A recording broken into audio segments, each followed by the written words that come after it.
దళిత క్రిస్టియన్ల SC హోదాకే BRS పోరు.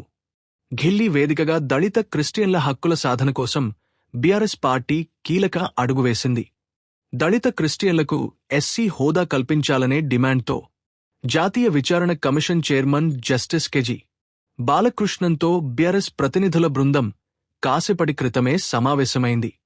సుదీర్ఘంగా సాగిన ఈ సమావేశంలో దళిత క్రిస్టియన్లకు ఎస్సీ హోదా ఎందుకు కల్పించాలో వివరించే పూర్తి స్థాయి సమగ్ర నివేదికను కమిషన్ చైర్మన్కు ప్రతినిధుల బృందం అందజేసింది.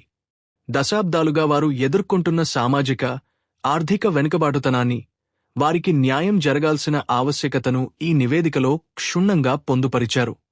బీఆర్ఎస్ అధినేత ఆదేశాల మేరకు జరిగిన ఈ భేటీలో పార్టీకి చెందిన కీలక నేతలు పాల్గొన్నారు.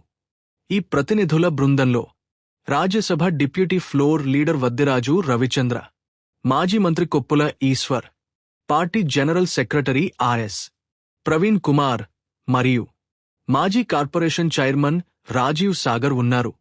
బీఆర్ఎస్ ప్రతినిధులు సమర్పించిన నివేదికపై commission chairman justice KG Balakrishnan సానుకూలంగా స్పందించినట్లు తెలుస్తోంది.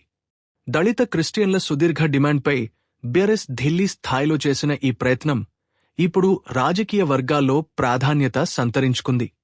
మరిన్ని తాజా అప్డేట్స్ కోసం చూస్తూనే ఉండండి.